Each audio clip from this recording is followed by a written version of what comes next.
Hello, Collective. If you haven't noticed, I love creative projects. I love building things. I love soldering. I love coding, programming. I think there's something quite magical and ethereal about it, but channeled into something tangible. So, what I've just showed you is an AM radio. And convincingly enough, the song tells us about what the message is going to be for tonight's video. I need a lover that won't drive me crazy. Now, there's a certain set of the collective who's looking for love, looking for romance. Maybe they're in a relationship already. Maybe the relationship isn't doing so well, and they're kind of going crazy. Could be a toxic relationship, could be a karmic relationship, could be both. Whatever it is, though, it seems that the cry out from this particular set of the collective is asking for, begging for, crying out to the universe for a lover that won't drive them crazy. Make of that what you will.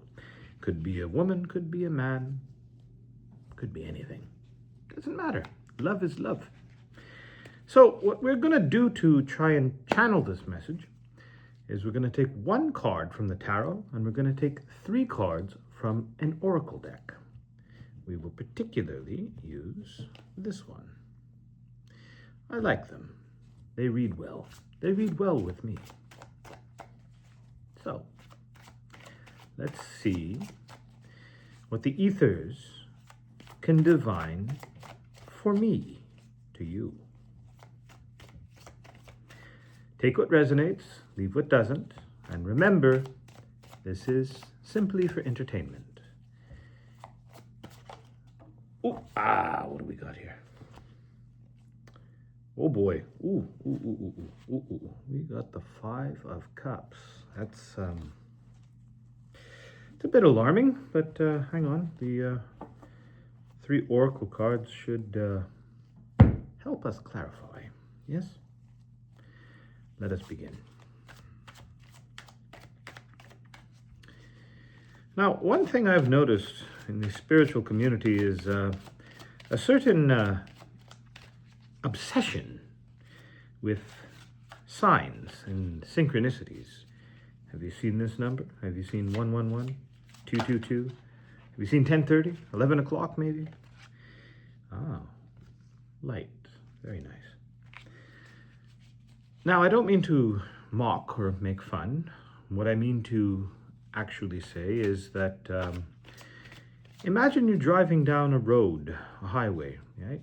This is called your life path, and everybody has theirs, and everybody has their roads and what they must do and what they mustn't do. Right? You turn left, you turn left. The road turns left, you turn left. Turns right, turn right. Go up the hill, you go up the hill. Now, jealousy and envy are conditions where somebody on their road is actually looking across to the other side, to another road that's not theirs, and, well, they screw up that way. But the main topic here is with signs and synchronicities. So imagine you're driving down the highway and you happen to see a very rare creature, say, I don't know, a deer, maybe a unicorn even, who knows. But you're driving really fast, let's say 90 miles an hour. That's pretty fast. And you happen to see this creature just pop out into the forest on the side of the road. And as you're driving, you can't help but, there we go. Victory of success. That's going to be good. And you happen to see this creature and you can't keep your eyes off it, but you're going so fast down your road that you're not paying attention. So imagine you're driving. What's going to happen if you turn this way while you're driving? You're not seeing the road ahead of you. So you crash into a ditch. That's not very fun. Now, what's going to happen for the next spell of time is that you're going to be in a lot of pain. You're going to be a lot of damage, a lot of suffering, a lot of unnecessary guilt and woe because you took your eyes off your own path.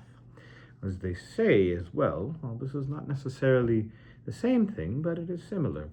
Jealousy or envy Comparison, as it were, is the thief of joy. Is it not now? The main point of this lesson, my friends, is to keep your eyes on your, on your own path. All right, what card did we just get here? Oh, 2. You know, Spirit does that constantly. I say 3 oracle cards, I get 4. All for the greater good. So what do we got here? Patience and planning. Transformation. Let us begin. Now, as we've began, we've got the 5 of Cups. Now, in terms of this subject, for the collective who is looking for a great transformation, to find a love that is worth their time, worth their patience, worth their passion, worth their energy, it seems that what they have now, whether they're in a current relationship, whether you're in a current relationship, or whether you are craving a relationship of sorts, you seem to be in an energy of pain, suffering, of just things aren't good right now. But if you look at the images of the five of Cups, of this one particularly, of any others as well, you'll notice that 3 cups are poured over, 1 and 2 are still standing, but the querent, the person in question, doesn't care to notice it. So it means to say that there may be opportunities and things around you that you're not paying attention to because you're so focused on a couple of or a few things that are so broken and not good that you just can't get over it. You can't look behind your back and see what good actually awaits you. There is always a solution. To every problem, there is a solution. So let us clarify with the 4 cards we have. First, we have patience and planning. It means to say that if you want what you want, you can't just go willy-nilly into it. You've got to take your time. You have to observe and read the room. You have to know what you're about to do. See what you're about to see, especially if it's something as deep as a relationship. Now, passion and love and heart and feeling, these are all things that don't necessarily hit the section of the mind which confers to logic. But nevertheless, you can't just go head first into chaos. You don't necessarily know what's about to happen. You need to strategize. Doing so shall represent a transformation, right? If you do it right, if you do it properly, if you follow the steps with good measure, you will transform and alchemize the current situation that you have, the painful situation that you have, into something that will turn out for the better, that will turn out toward your desires, yes? It will grant you victory and success, yes? It's what you want, so why would you not do the necessary steps to grant you what you want, right? Now, it may be difficult. It may be hard, and I've said so in a previous short that if getting outside of your comfort zone, for example, means dipping your toe in cold water when your body is hot on a hot summer day, but the water is ice cold, you dip your toe into the water and it freezes you. So you don't go in so slowly as to freeze every limb. You need to trust in the process and that your plans have played their part and done their thing.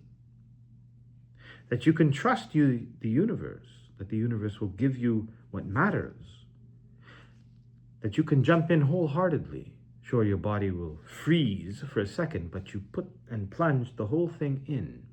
Because you've made your planning, you've done your transforming works and your strategies. You've been patient.